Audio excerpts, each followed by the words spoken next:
বাংলা রচনা। তাহলে আমরা দেখে নিই 100% কমন বাংলা রচনা। প্রথমেই আমরা দেখে নেব, এক নজরে বাংলা রচনা দেখে নাও। 1 নম্বর রচনা, বিজ্ঞান ও কুসংস্কার। অত্যন্ত গুরুত্বপূর্ণ। তোমরা প্রথমেই যেটি দেখতে পাবে, বিজ্ঞান ও কুসংস্কার, এই রচনা। এবার আমরা দেখে নেব দ্বিতীয় রচনা।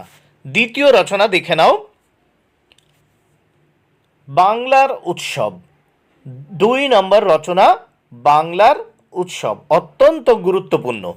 আমরা 3 নম্বর রচনা দেখে নেব এক নজরে। এক নজরে রচনা দেখে নাও, 3 নম্বরে যেটি থাকবে বা থাকতে চলেছে, ঋতু বৈচিত্র্য। ঋতু বৈচিত্র্য।